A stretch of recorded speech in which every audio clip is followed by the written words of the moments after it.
Cue the conversation! Hi, everybody. My name is Bryson Foster, and welcome back to Cue the Conversation. I'm joined by my main man with a plan.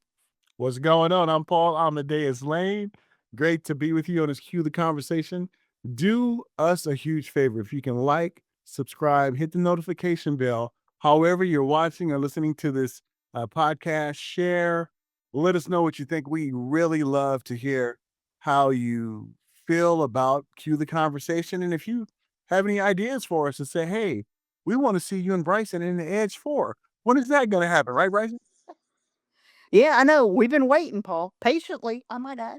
Patiently. But we're still waiting. Paul, what's up with that? What's going on?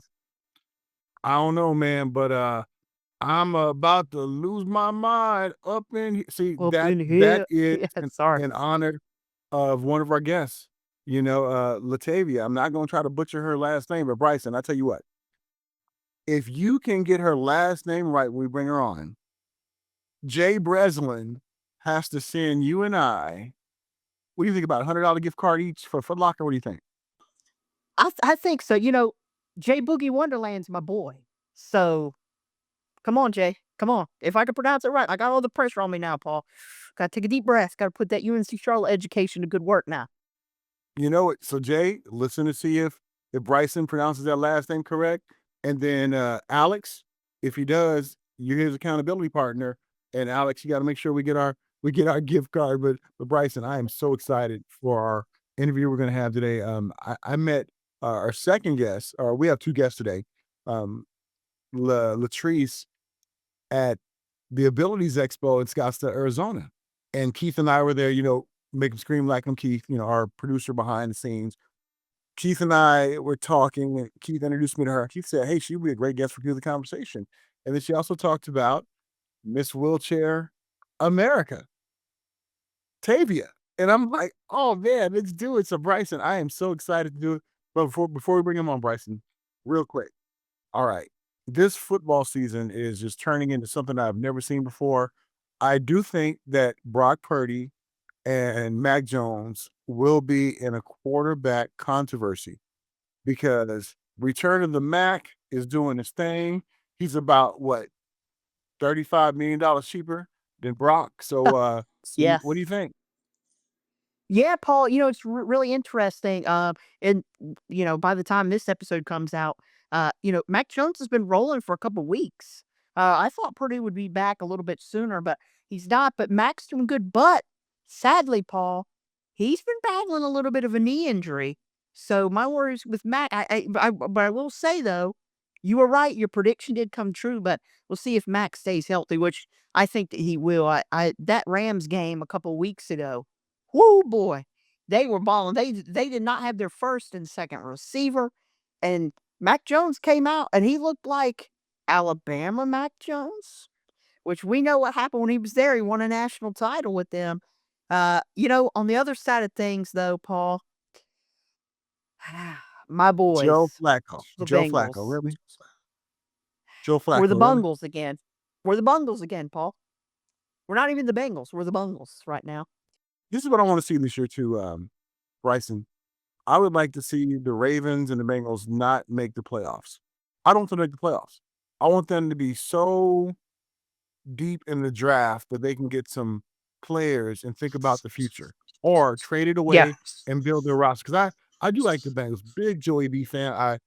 Joey B is one of those guys who he's a rational guy, even off the field. He has some really common sense when he talks about things out there. So I really Yeah. like Joe. So it'll be nice if both of them can just you know get some humility, him and Lamar, and hit the reset button, and I think that'll be good. We'll see what happens. AFC North is wide open. Did not expect that division to be kind of where it is right now, but injuries and the unexpected just keeps coming every year. So excited to see what else is next as we get into the following weeks, who emerges as contenders and who emerges as maybe not so much contenders. But I'm looking forward to it too, my friend. Well, in the words of the great laureate, Mr. T, enough of this jibber jabbing. So we're going to take our break right here. And when we get back, we're going to be joined by two amazing guests.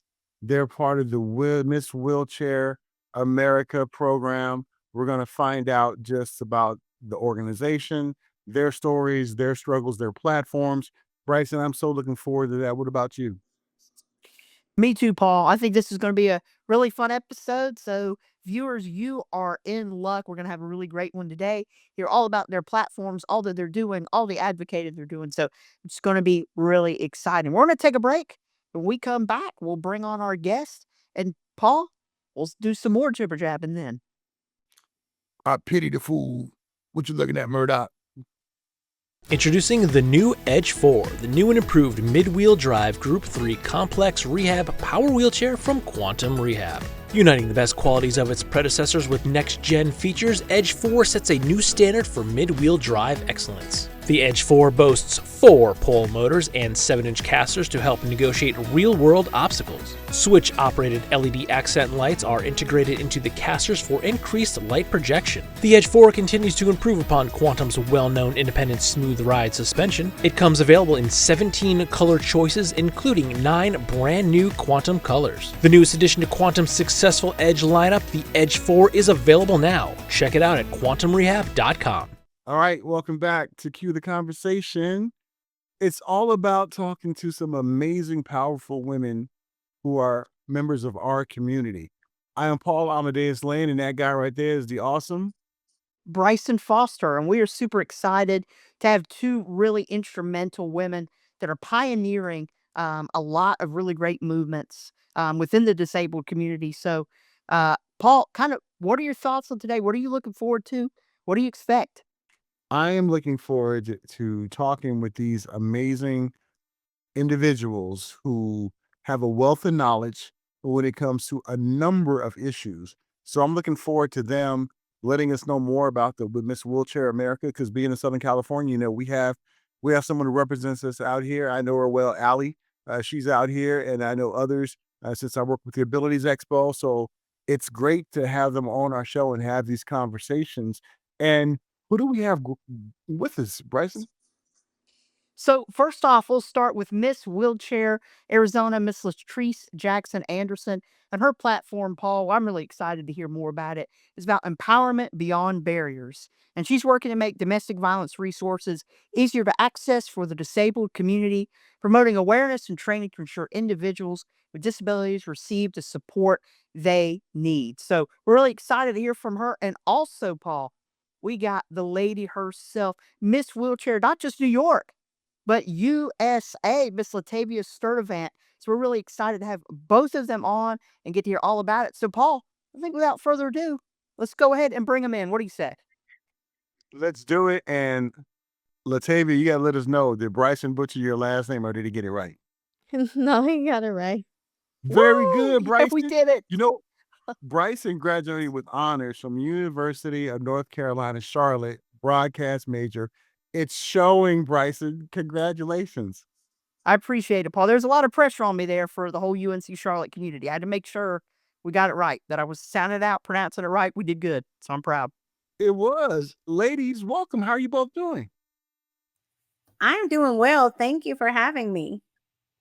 I'm Hi, doing well. Queen. Hi, I'm doing well as well. It's so good to see you again, Latrice. You and I, we saw each other at the expo in Scottsdale, Arizona. Great to have you on the program. And Latavia heard so much about you and everything. And Bryson and I kind of talked about you in our intro. But can you explain more about the Miss Wheelchair America? Some of our viewers and listeners out there may not know what it's all about. Can you share that with us, Latavia? Absolutely. So, Miss Wheelchair America is an organization that highlights empowering women in wheelchairs and advocacy. So, it's set up just like a beauty pageant would be. You have your application, you have your essay. We had at the national competition 2 interviews. So, we have a 10-minute one and a 15-minute one. And then we have our platform speeches. And then the top 5 wonderful ladies get to go on and do their on stage questions as well. All those scores are tabulated, and then your final winner comes out, and that's how you become Miss Wheelchair America. I love that. Now, me and Bryson want to know who like hosts the Miss Wheelchair America. We asking for a friend because we both been in the broadcast industry for years. So we asking for a friend who hosted. So it's in Grand Rapids, Michigan, but the host is David. Um, Correct me if I'm wrong, Latrice, on his last name for me. Is it Wynandy? I know it's a W, but Yeah. that's it in terms of pronunciation. Sorry about that, Yeah. David. I No, no, always mess up the last name. no, it's fine. That's why you need either Bryson Foster, that's easy to remember, or Paul Amadeus Lane. See, those roll off the tongue. So we just asking for a friend. That's all, ladies. No pressure at all. That's all we doing. Gotcha, gotcha. Just joking with you guys. And Bryson, what have you always wanted to know, Bryson, about Miss Wheelchair America? Yeah, I think for me, what's really cool is, of course, we hear about Miss America, and we hear a lot about that and the kind of able-bodied counterpart of it. So, for both of you, I guess what I want to know is, with this organization, how do you feel that it's allowing you to kind of carry the baton, carry the flag for the disabled community, and also bring awareness, not just for your platforms, but for the different communities overall? I feel wonderful. I think I said it in my crowning speech that, I don't take this title lightly. I know it means something. I know it has purpose, excuse me. And so I'm ready to go out there, break barriers, share that awareness, change people's minds, and so that we can move more towards an inclusive future. So I don't take the title of Miss Wheelchair America lightly. I know it means I have work to do, and I'm just ready and always willing to do the work and collaborate with my wheel sisters or anyone else to do it. That's awesome. And Latrice, when you first got your introduction into the Miss Wheelchair America, were you kind of apprehensive at first, and or take us through those pendulum of emotions when you first found out this is something that you can be involved in? Sure. I was nervous, but I was excited. So nervously excited. That means something. But I was ready to advocate. Domestic violence is my passion in terms of advocating. And, Latavia as queen has mentored me through this process. I can reach out to her anytime. I mean, anytime. She even helps me with my homework because I'm in school for my second master degree, become a counselor. So I call her and she helps me, but she mentors me through this process. But I was excited, nervous because I did not know what to expect. But I can tell you that in terms of the name Miss, Wheelchair Arizona, it opens doors. So whatever door I knock on, I'll be honest, the name itself opens it for me. So that's where it's advantageous for me. And I have been able to break several barriers in the domain in terms of domestic violence. People are listening. So You I'm know, and and I know you both are close. You know how I know you both are close, Bryson. This is how you know they're close, right? When we were when we were talking to Latrice off air, remember she didn't say Latavia, she said Tavia.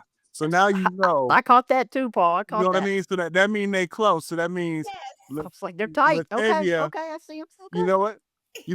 Latavia might call her Treese. So we gonna see if that opens up, and what we're gonna do, ladies, later on, we're gonna talk to you both individually about your stories and everything too, because I think they are incredible. But before we do that, Bryson, anything else you have for the two of them while we have them together? I guess just for me and something that we kind of want to ask more as well later on, but the community aspect. Did you feel kind of going in? Did you expect to kind of gain such great friends and also compatriots as well that are kind of standing beside you? What is that community aspect like, and how would you describe it to others out there? Well, I think for me to have that community, it was great. Because you're around like-minded people and that just want to change, and we're all motivated to change. We call each other Will Sisters. So we're all motivated to change within our communities, whatever we need to. And if we need to lean on each other, because advocacy isn't always easy. You're gonna have your up days, you're gonna have your down days. But to be able to call Trees, that's how you know we are close and say like, "Listen, I'm having a down day today and I need the vent." it's just really good because sometimes people don't always get it. So you're not only sharing in the advocacy journey, but you also are living the life. So we'll often tell each other, "Girl, I'm tired today. I don't have any more energy left in the tank." And then she'll say to me, "Well, I got it today. I got it. What do you need from me?" So it's nice to have that community that when you're feeling tired and down, they can just uplift you and rev you and get you ready back to go. That's what I'm talking about right there. So That's I tell awesome. you what, I tell you what. So, Treese, do you Yes. mind if we talk with you first, and then Tavia, do you mind if we talk with you after we talk with Latrice and get into your story? How does that sound? That sounds great to me. Sounds good to me. All right, Latrice, you ready to be our first victim? Yes, I am. All right. Let's do this.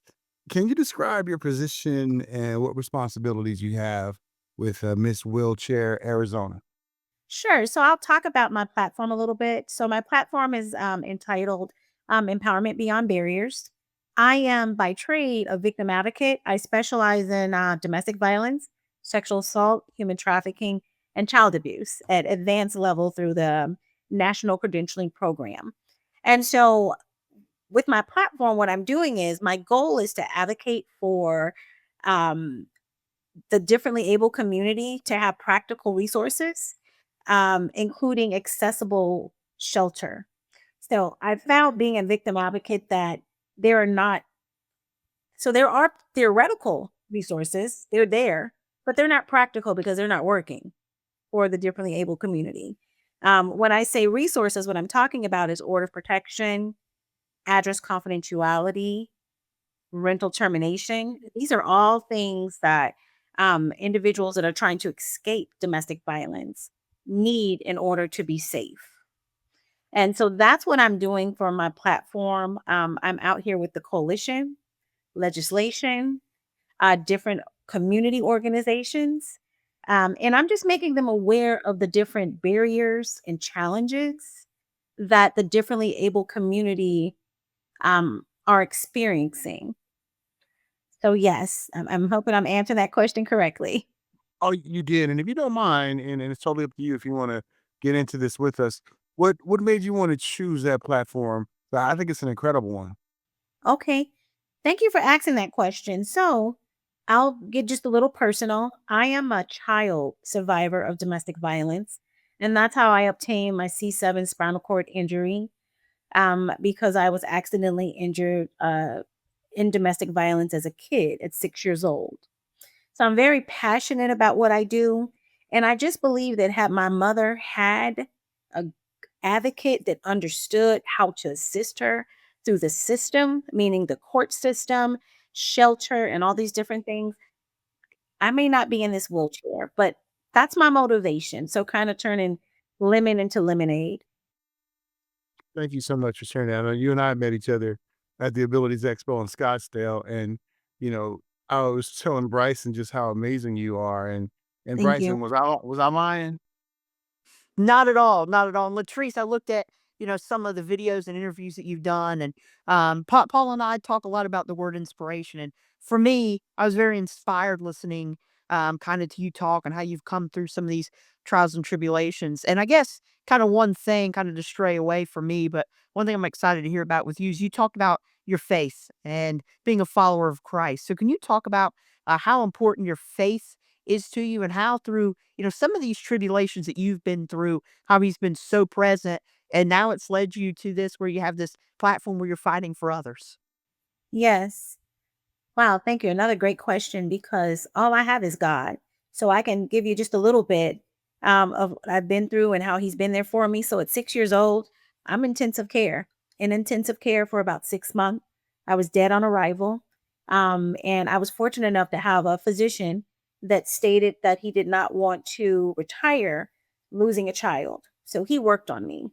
But what I know most of all is that my Heavenly Father had His hands on me all the way. He has a purpose for me. And even when I work cases, and there's been some fatalities, of course, but I walk with God. I walk with my faith, with my disability, but I also walk with God in terms of when I'm assisting survivors, male and females, and children to get out of their situation. So God is always present in my life, and I put him first in everything that I do. So yes, that is a I get emotional. So he's my rock. That's I wake up and I talk to him every day. You I'm know, with you Latrice, there. I thank you. think. Yeah, So sorry, Paul. yeah, definitely. Go ahead, Bryson, because you're on the same page with us. Go right ahead. Yeah, yeah, Latrice. I think that for all three of us, I think battling a disability, sometimes it's hard, but he is so good. And I agree with you. Sometimes I get emotional as well. And when I was kind of listening to your video, that struck me. So it's really great to hear how involved, he is and how your faith is your rock. And I'm sure with your profession, you need some faith sometimes for sure. Um, so I guess kind of another question that I have for you, kind of bouncing back to Miss Wheelchair Arizona.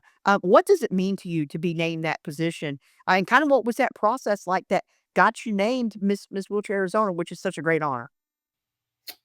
So I will say that in terms of the process, I filled out the application. It was pretty black and white. Filled out the application, and then there was this process where I had to. They would ask certain questions. I had to answer the questions, and so on and so forth.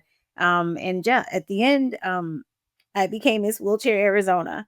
But I will say it is an honor to be Miss Wheelchair Arizona, and a big honor to be Miss Wheelchair Arizona. I will tell you that opening doors and advocating for individuals is huge. It's I'm sorry because of the trauma. I see the trauma, so sometimes I feel it because I deal with this every day. And so when I'm saying what it means to me, I'm feeling that. I'm seeing people saying, "Can you please help me?" I have no way out of any way to get out of this situation. And so talking to caregiving facilities to make them aware. So when they go in and they check on individuals that are differently able, they understand what they're looking for. So we don't turn a blind eye to this. To go into shelters and make sure that something as small as even the dog park is accessible for our service animals. And making sure that the rooms are accessible because accessibility for us is individual, it's unique, right? But to advocate for that, it's a real job. To have it where people see what's going on and what our challenges are, what our barriers are. I mean, I just want to mention too, the differently able community, we're 4 times more likely to be abused. So to get this word out and work with other advocates, my coworkers, I work for the coalition, and to have 40 coalitions in one spot listening to these things and these challenges is huge. It's opening doors. I can promise you that much. And Latrice, when you look at just your journey with your disability, how long has it been again? How many years? Oh my goodness, 42 years. I just aged myself. But Yeah, 42 well, years, I'm not ashamed. Here goes. I'm excited for what God has done for me to be a C7 spinal cord quadriplegic. Um, every year counts for me, and I'm just grateful. But 42 years now. well, I'm glad you shared this. It's going on 32 years for me. So you and I have been in this game a long time over the decades and everything, and we've seen a lot change, especially when it comes to Miss Wheelchair, either California, America, all of them. And there weren't ones who looked like us who used to win these competitions. What is it like now to break down other barriers now, not only being disabled, but also being Black and disabled, and being able to say, the next generation, look at us. This is what we all can become together. Yes, because it's all layered, right? So there's a disability. There's also in terms of the race there, right? But I am just loving Latavia because she is definitely a winner. I am so proud of her. I mean, when they crowned her, I was in tears because this woman is about it. She understands policy, procedure. She's all about that legislation. She's a right now where we're in the world right now. That's what we need. And so if she can break those barriers, what she's doing, and she's working hard. And she even works with us as, Miss Wheelchair in terms of our states. She reaches out to us, she checks on us. I absolutely love this woman. So, yes, to break the barrier in terms of the disability, but then also being a Black woman, I am ecstatic. It's Yes. something tells me about, Latavia being from New York. She ain't no joke. One of my Shit. favorite songs, Bryson. I'm a PP on game with this right quick. It was called New York, and it's by Jadakiss, Fat Joe. One of my favorite songs. Even though I'm a California guy, West Coast, Yes. through and through. But that song, New York, man, that explains everybody who comes from New York, man. They just down, man. They with it. Yes. Yes, I'm so proud of her, and I just trust in her and everything that she's doing and looking out for our community, and she really cares. So she, and this is not her first rodeo in terms of Miss, Wheelchair America. She's been doing this work. So this was before the crown that she's been working really hard for our community. I just love her. I'm sorry. I could go on and on, but I couldn't have thought of a better person to win. Yes. I told you, Bryson. I told you. I said, wait until you meet these two ladies, man. It's gonna blow your mind, Bryson. Thank you. Most definitely, most definitely. And Latrice, to hear you talk about Latavia, and also when I watch some of the videos to do research on Latavia, one thing that she mentioned, I kind of want to get your opinion on, is the idea of community. And I think that that's really important. And what we talked about breaking down barriers. So, how do you think that the Miss Wheelchair organization has kind of helped create and facilitate a community of people with disabilities that allows them to kind of extrapolate these issues that they're fighting and to put it into action? So, how do you think it continues to grow that community? It's gonna be really simple. When you bring a bunch of women together with a purpose and a plan, you cannot help but win. We are winning. It's gonna get done. It's gonna get done. It's gonna get done. That's right. That's my response to that. Awesome. Awesome. All right, everybody. So we're gonna wrap it up with Miss Latrice Anderson. Wow, what a really great interview. We're so excited to hear what you've got going on in the future as well. But right now, Paul, we're gonna change gears and we're gonna go to Latrice's mentor, Miss Latavia Sturdivant. So I'm excited to hear what she's got to say. Now, Trees, were you blushing when you heard Trees give you your flowers? Let us know. Oh, yeah, I was. I was actually in the comments like, "Oh, thank you, sis." It's sincere. It's sincere. This girl is as real as it gets. Let me tell you. I'm almost 50 years old, and I will tell you, this woman, everything that you see is what you get. Seriously. I love you, Queen. I just do. I have to put that out there. This is a real sisterhood that she's brought together, and I just appreciate it. So, Latavia, my first question for you, we want to talk about Miss Wheelchair USA, but I think it started with Miss Wheelchair New York. What was the process of that like, and how did it feel once you were named Miss Wheelchair New York? So, for me, getting involved in the process, I always knew about Miss Wheelchair New York because we go to the Ability Expo out in Edison, New Jersey. So there was previous winners there. So they always tell me, "You'll be a shoe-in to win. Go for the competition." And I was like, "No, I don't have a platform quite yet, so I'm not gonna do it." But when I realized that my brace and prosthetic place was closing down here, I was like, "Oh, I need to absolutely enter Miss Wheelchair New York competition." So it's similar to the nationals where we had interviews. We had to submit our application. We had to submit an essay. And then we had our interviews on competition day. We had our 2-minute platform speech and then on stage questions. And so then they pull up the top three and then they announce the winner. And I was Miss Wheelchair New York 2024. So that was kind of the first step. Now you're Miss Wheelchair USA for 2026. So my question for you is, did you even expect that it would go this far? And now here you are kind of carrying the flag for everyone within the organization. No, so I have to do a quick correction. It's Miss Wheelchair America. So I Oh, sorry. Yeah. That's fine. I didn't think so just because New York hasn't won in 54 years, so this is a historic win. So, I was kind of considered the underdog because we New York has never won. But, I just relied on my faith and God got me through and I said, "Okay, God, if this is where I'm supposed to be, then you'll allow me to win Miss Wheelchair America and break down that barrier and be the first, right?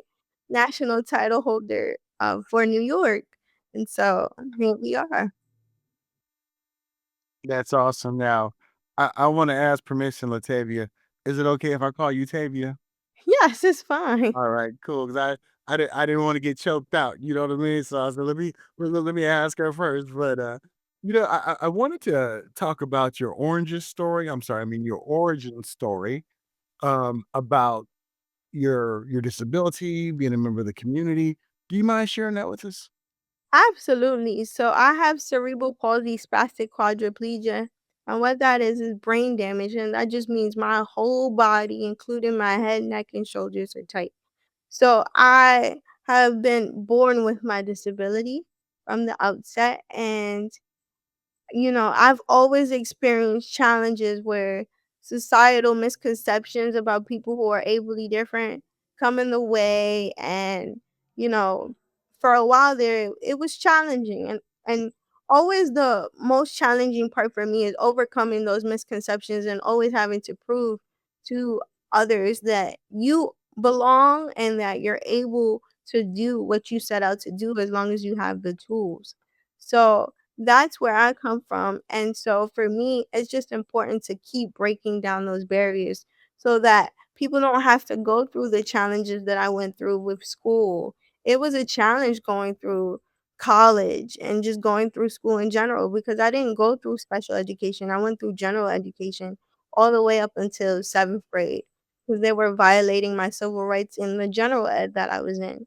So my mom, who's a big advocate in herself, said, "No, no, no, no, no, no, no. We're not gonna dim my child's light. She needs to go to Henry Biscardi School out on Long Island." So that's where I went.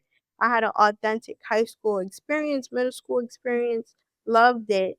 But there was still challenges in the collegiate area of always fighting for accessibility. And it was never as a speech therapist, because I am a speech therapist.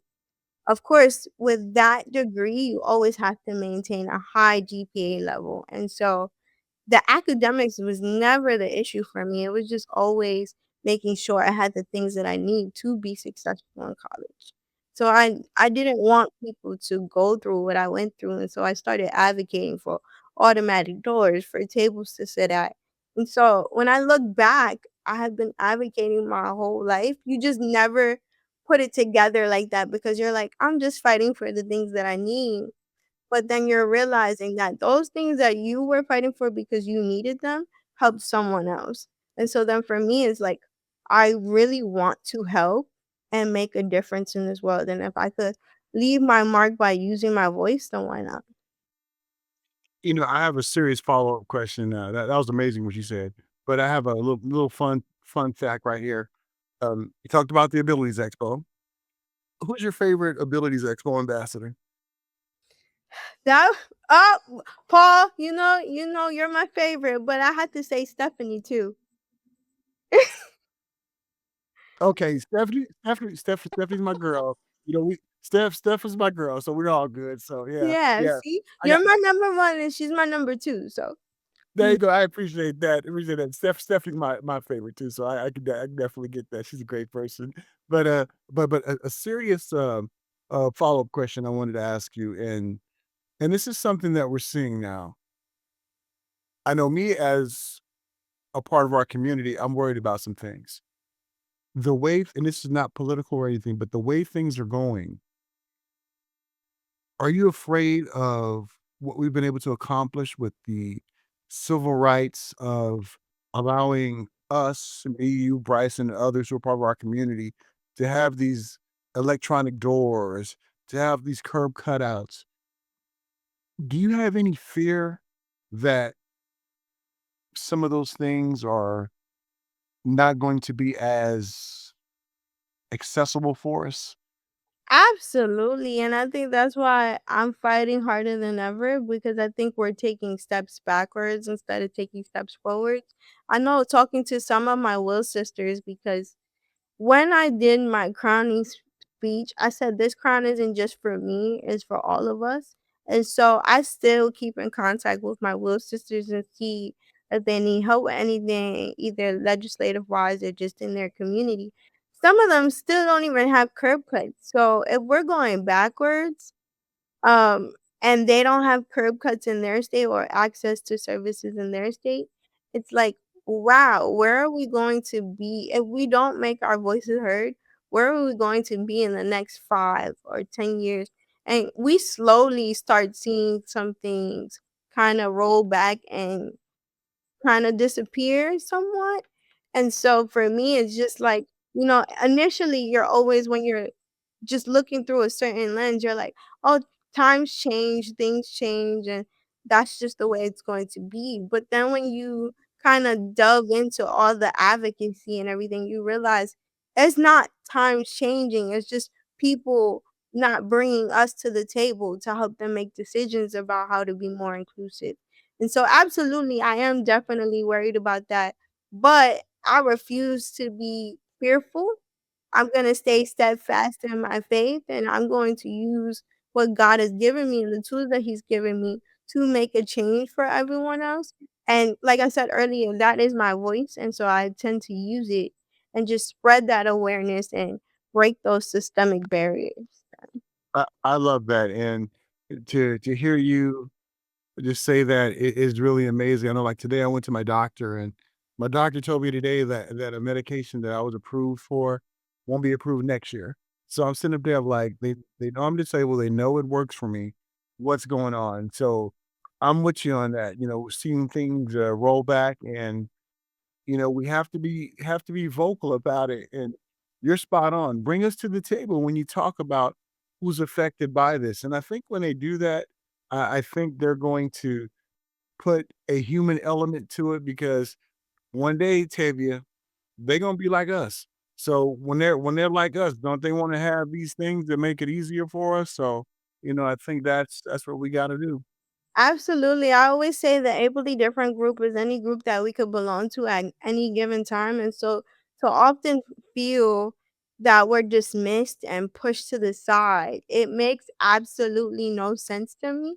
And the fact that they, like, in the current climate that we're in now, they kind of dehumanize us as like just objects, and think that we could be sequestered away again. And it's like, um, this is not the time for that. And so I'm going to make sure that I'm going to speak for people who can't speak for themselves. And I'm going to encourage everyone to please speak up, speak out. They need to know that we're here, we're not going anywhere, and that we can be viable and productive citizens as well if you just give us the right tools to navigate our environment. And we could be out there just doing what you're doing.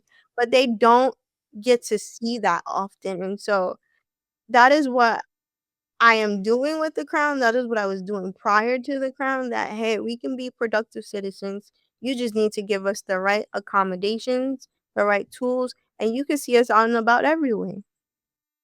That was spot on. And should I put Bryson on the spot too, Tavia, and ask him who's his favorite Abilities Expo ambassador? Should I do that Yes, as well? you should. Okay, Bryson, Stop, Paul. Tavia, what's going on?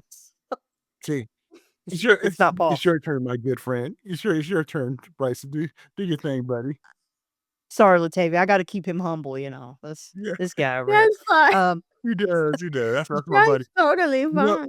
He calls me sir sometime, but Bryson just turned a quarter of a century, so now he's in the sir. Ooh. I'm So old now now. I'm Oh, officially an not old as old man as like me. Paul. I'm Not as catching up. old as me, Bryson. It's okay.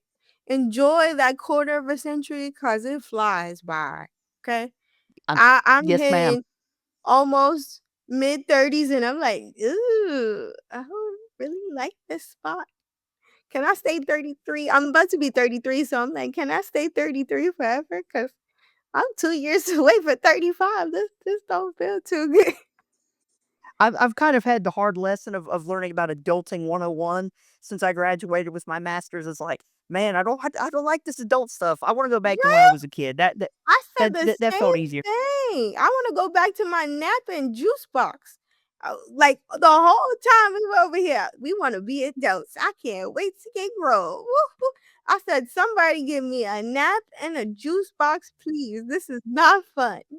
all right, I love where we're going here. Bryson, your favorite juice box? What flavor? Man, I was a Capri Sun kind of guy back in the day. I'm trying to remember. It's Ocean Cooler. Ocean Cooler was the one Woo. that I really Oh, liked. But yeah, Capri Suns were one that came out, or just regular apple juice. I was a Minute Maid apple juice guy too. So, but Capri Sun undefeated in my eyes. All right, Tavia. Capri Sun fruit punch. That was my favorite. All right. That was Now I'm very good old, too. Yeah. so You know what my favorite juice box was? Uh, Red Kool-Aid. okay, alright. I didn't have Capri Sun when I was growing up. I had the red Kool-Aid, and we used to put, like, 4 cups of sugar in it, so red Kool-Aid. So I was a teenager by the time Capri Suns came out, and that, so Oh, yes, I love it. yep, yep. But Bryson, this conversation right here with Tavia talking about Miss Wheelchair America and everything, it's a fascinating one, my friend.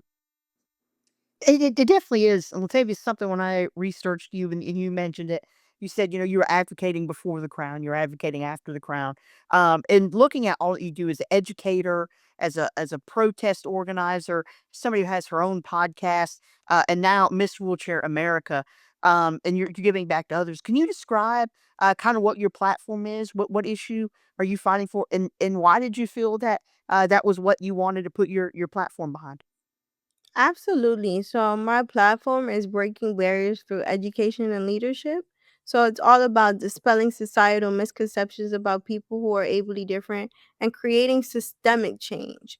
So for me, the systemic change part came in when I learned, and I touched on it a little bit earlier, but I learned that my brace and prosthetic place, JK Prosthetics and Orthotics, was closing down.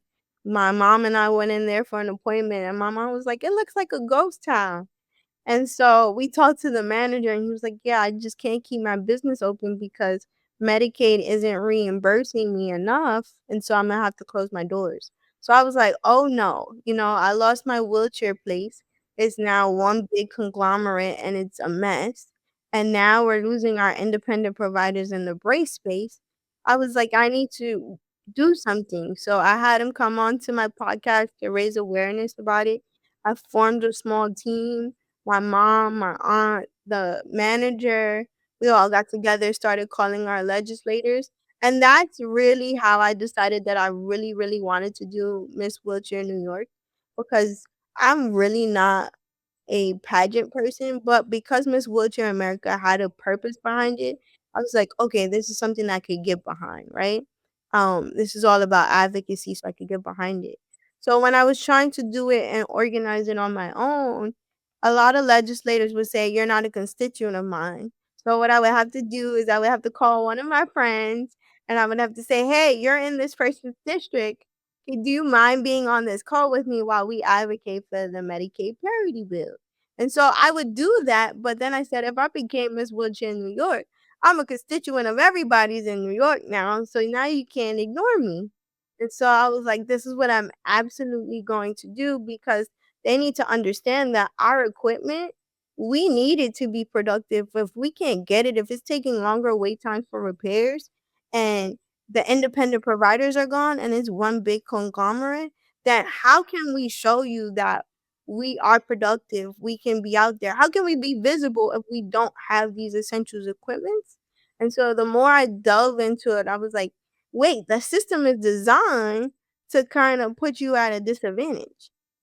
So we need to unravel it, at least here in New York. But then when I went to my other wheel sisters and we were all talking about the same thing, I was like, wait a minute. So my platform isn't just local to New York, it's nationalized.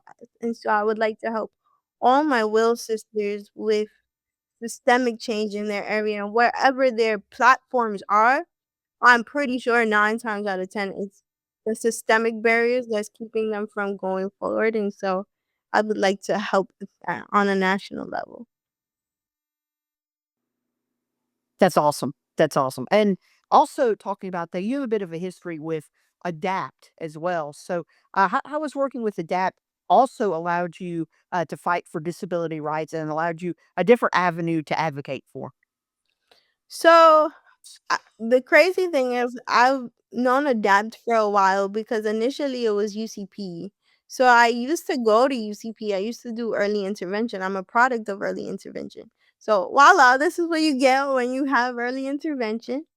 And so I used to go to UCP, which is now Adapt, and so they wanted me to come back, and they wanted to show, like, if you put investments into early intervention, because in New York, we're 50th in reimbursement out of 50 states. If you put investments in early intervention, this is what you could potentially get someone who's productive, who's out in the community making change. And so that's how I got reconnected with the guy. But I also always love going back, reading books to the children, like inspiring the next generation to speak up and speak out for themselves if need be. So that's always nice. Well, Awesome. Bryson, That's incredible. I got some breaking news, and it's not good, Bryson. Oh no, Paul. All right, Break here it we to me. go. Tavia has had an opportunity to be in the Edge 4. Yes, I did. And What? we have not. We have not, Tavia. So I want you to know that. Bryson and I have not even looked. Well, I did at the expo. Have not sit in the Edge 4. Have not been in the Edge 4. I'm having a moment right now, Tavia. I'm hurt. I'm hurt. extra I thought right we were now. close. It's I'm okay. It's hurt. all right. But You let know, me tell you, that ride, I don't mean to rub it in now. I don't want to rub it in. But that ride, smooth ride. I can't wait to get one. I'm here tripping, Tavia. I'm like Bryson and I. Stuart Tucker Lundy. He's a good friend of ours. He's in Colorado. He's a quad. He got a chance to be in one. You got a chance to be in one. Bryson and I have not got a chance to be in one. So We're just not special, Paul. I'm just not special. yeah, I'm gonna stop being extra because I want to talk more about the ride because we got to live vicariously through you. Your time is So coming. Your tell time. me, I hope so. From your lips to God's ears, and to our cool and Keith and Scott and everybody. What was it like? You said the ride was smooth and everything. What else did you like about it? Smooth. It turns on a dime. It stops on a dime. And let me tell you, I live in New York, so you know the streets ain't easy. So like when you go over those bumps, that suspension, woo! I love the suspension. And the lights are built into the chair, so you no longer have the fenders on the outside. Because I can't tell you how many times I broke those fenders banging into stuff. So I am so happy they are built into the chair, and I cannot wait to get my hands on one. I am chomping at the bit for my wheelchair clinic appointment because I already know which chair I want. Like, there's no question.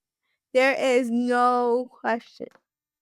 Tavia, I love that New York hip hop vibe that you gave when you was talking about it. I was like, we need to that's the clip right there. That's the clip right there. That's what I'm talking about. That is so awesome. Bryson and I, we hope one day we'll be able to get one and be one too, but I'm not sure. They don't like us. So I'm sorry Oh about no, that. you gotta guilt Yeah. trip them into it. Like Miss Wheelchair America got to ride one, but we don't get to ride one. We hosting the show. How do You know, I think Bryson and I right now, Bryson, we're gonna announce a strike from Cue the Conversation right now till we get a chair, right, Bryson? We're gonna organize, right? We got There the you go, organizer there. organize. We might Make have to, your Paul. voice heard. We got our We might have organizer right to. We there, might have Bryson. to. We got our organizer. So Yeah. I'm sorry. Lead the way. I was just sour because the breaking news came to my cell phone. Somebody was making fun of me. I'm not gonna name his name, but we all know him. We love him, but he's trolling me right now. But I just had to put that out there. But sorry about that, Bryson. Go ahead and have this serious conversation with Tavia. I'm sorry. I'm going back into my shell. I'm be okay. Yeah, I think Paul's a little hurt. I don't know. I think he might be, I am. but And, old as I am, I'm still hurt. I'm like, I'm having a moment right now. Like, I got my tea right here. I think I'm gonna have a sip of tea right quick. Go ahead, Bryson. It's okay. You could tell them we say in New York, you're big mad over not riding this chair. Paul's That's big what I'm mad talking over about. not riding. I'm gonna drink my tea and try to calm down. It's black tea. It's gonna calm me down. so Latavia, kind of to pull us back from Paul's meltdown. So you have a podcast that you do as well.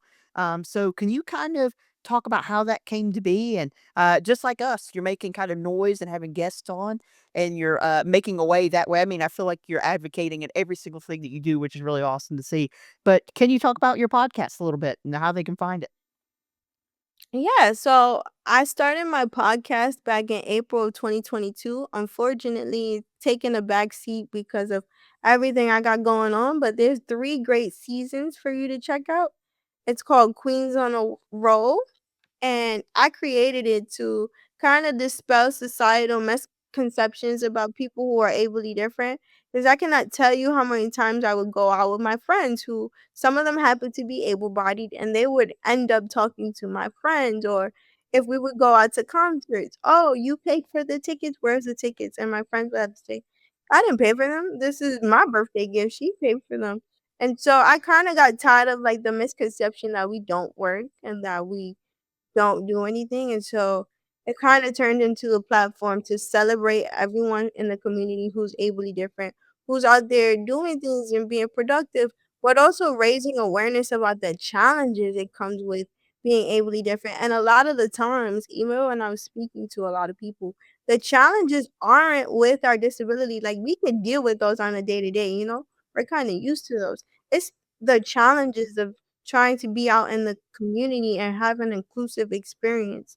To always be overlooked or second guessed or people think that you're less than is extremely annoying. I don't even know if you guys can I know you guys can understand where I'm coming from, but to always be underestimated and feel like you always have to prove yourself gets tiring at times. And so I create because I just wanted to start chipping away at those barriers. And so Queens on a Roll was born, and who knew that I was gonna have a podcast that was kinda healing for me too, because then I got to express like, "Hey, people, stop doing this when you come across someone who is ably different." You know, employment isn't as it is, and then I typically, when I'm employed, don't disclose that I'm ably different because I just feel like it puts you at a disadvantage. We got so much to work with in that area. We have to move forward. So I remember creating one of my segments and it's like, I'm sick and tired of being sick and tired, and I would go down the list. And so it just turned into a place where I can also vent about our struggles and a shared place where everybody can share their experiences and it created this sense of community and commonality as well, but it also turned into something where I'm advocating for like this needs to change. This needs to change. And so unfortunately it's taken a back seat. But I do plan to do new episodes with my Wheel Sisters on all their platforms. So stay tuned. I just need, some time in there, plug it in there, and get some things done. But I do plan to have my Wheel Sisters like Latrice on to explore more about their platforms and tell people about them so that we can all help them along on their journey. And like I said, you can follow it on Apple, Spotify, anywhere you listen to podcasts, it's there. I love it. I'm sick and tired of not sitting in an edge floor. I like that. I think I like that. I'm kinda over it now. The black tea is doing the teaing, so I'm good right now.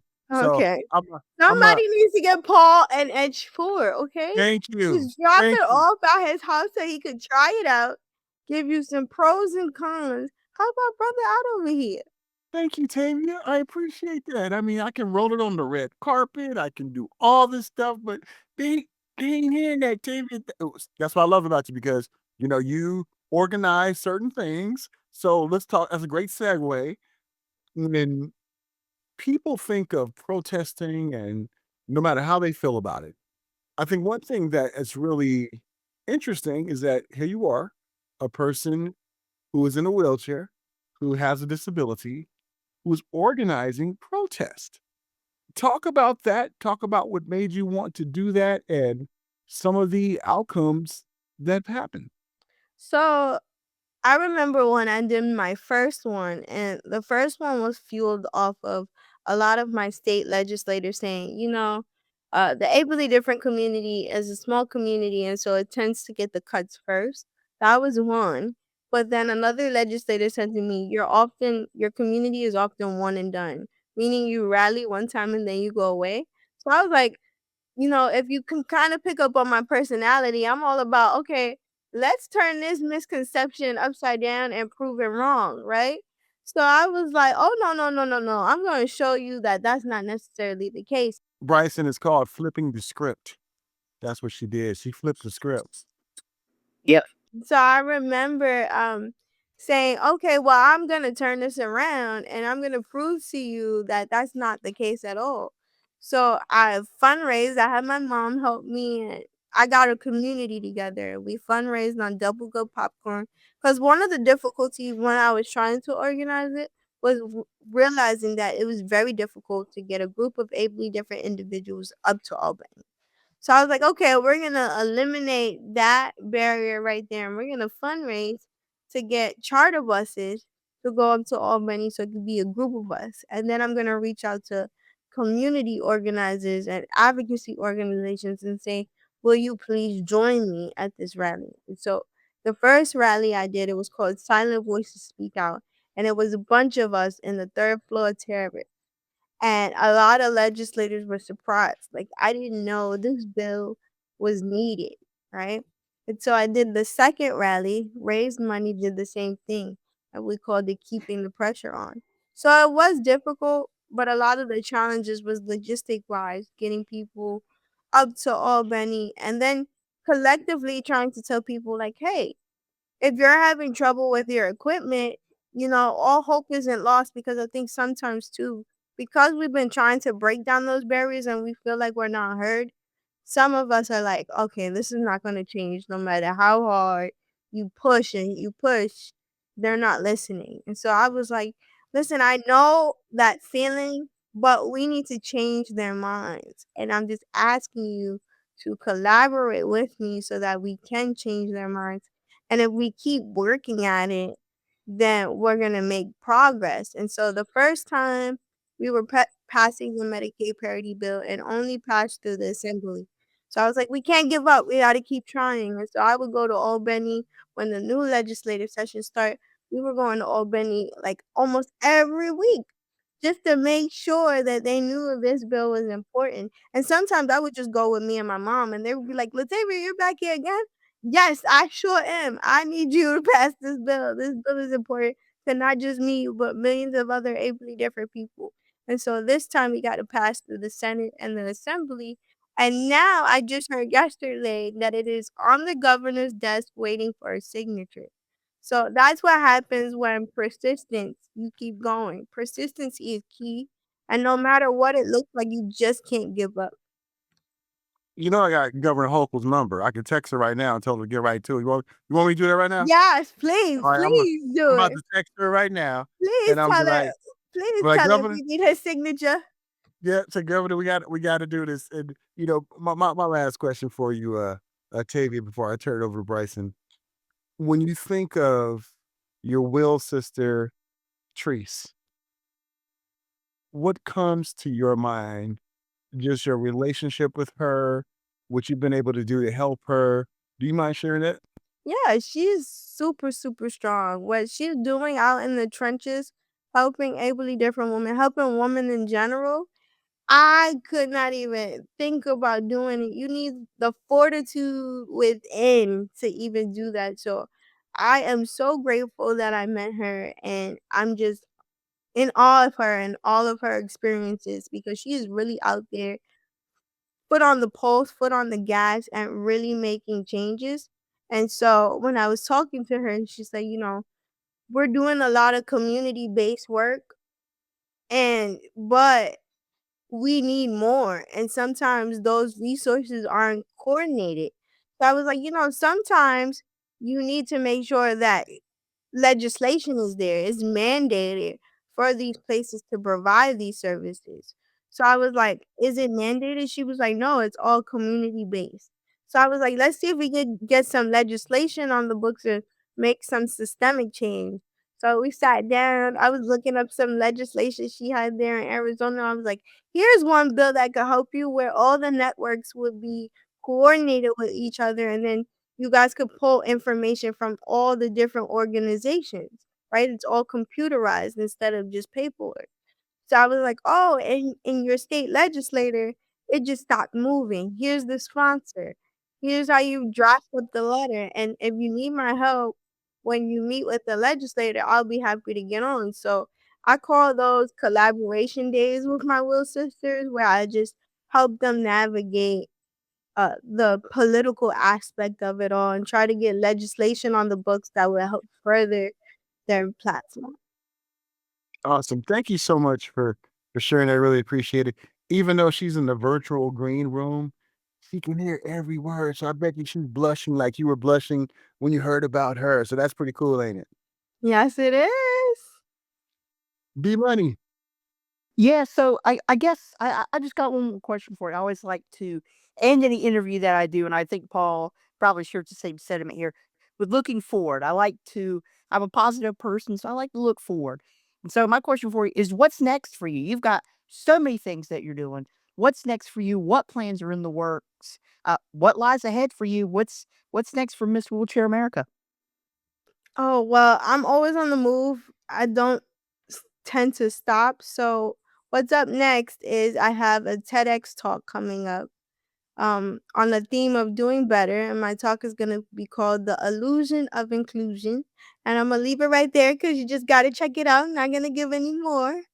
That's a hint on what it's gonna be about. I have that coming up, and then I have been asked to be the grand marshal in our disability pride parade here in New York, so I'm going to be doing that. And then I got invited to our flag raising out here in Yonkers, so I'll be doing that. And then in November, I have a community drive coming up, and I'm being honored at the Bronx Medical Society, and we're going to do a food drive or something like that. And possibly a I'm not sure what's next. Oh, oh yes, yes. And I'm sitting down with my congressman, George Latimer, and having breakfast with him on the 24th of this month. So Now tell them you don't want no. Tell them you don't want no cheap breakfast. You want a good breakfast. You want some steak and eggs. You don't want no you don't want no, as we say in California, no McDonald's, not McDonald's, but McDonald's breakfast. You want a real breakfast. all right, I'll be sure to tell him. Patrice. Now you heard Tavia talk about you. Now, how did that make you feel just hearing that from your mentor? Beautiful. I appreciate it. It means a lot to me. I'm humble to it, and I appreciate it because she is really there for me. So to hear good things, it sits with me. Thank you, sis.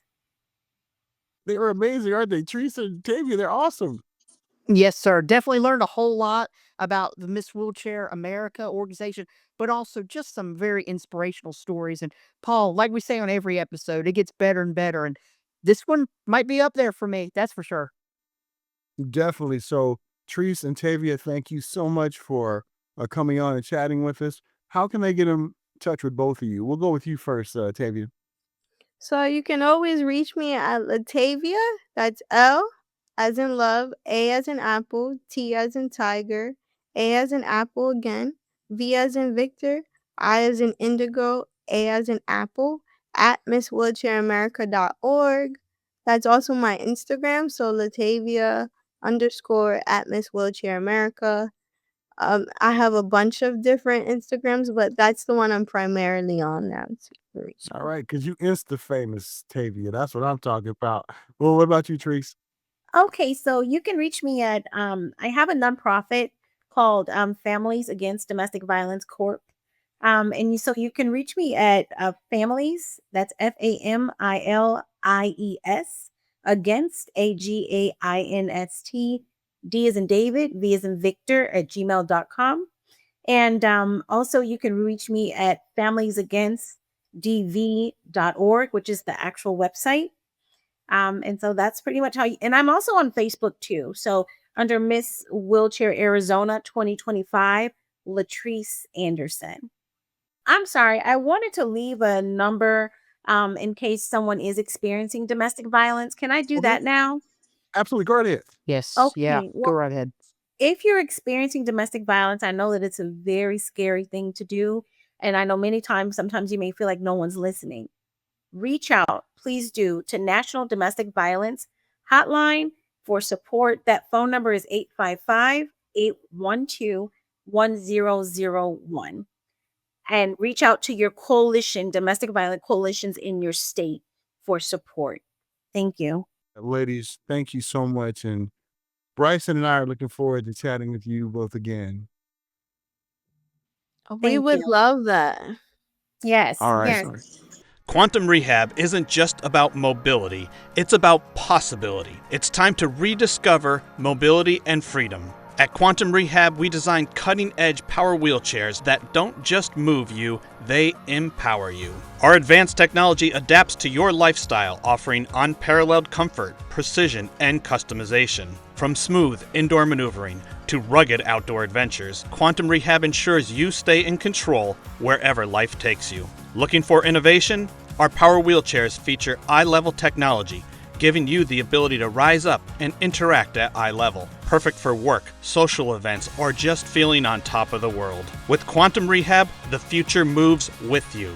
Visit us at quantumrehab.com and check us out on social media. Quantum, #1 for rehab power. I'm telling you this, Bryson. That was one of our best episodes. We see that all the time, don't we? We do. I mean, it gets better and better every week, Paul. I think for me, it's just so awesome to see everything that's going on within our community and to have these voices that are heard. And I think for us, something that's been really interesting is seeing all the different avenues that advocacy is happening. I don't know about you, Paul, but it's really exciting to see as we fight for equality and accessibility, how many voices and how many people are ready to carry the flag.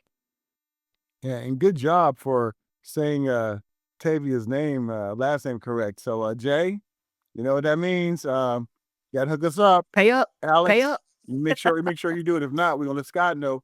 Scott, we there with Scott, so don't make us mad. We already mad with that Edge 4, so don't have us call the bad phone and call Scott, because we will, Jay. No, I'm just joking, Jay. You know we love you. You know we love you.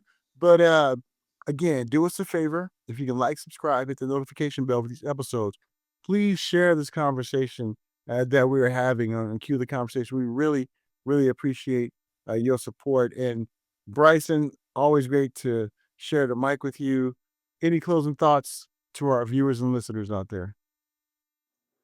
I think really the big thing is it's almost a challenge, Paul, is that, we've heard a lot of great stories where Latavia and Latrice is storing their platforms.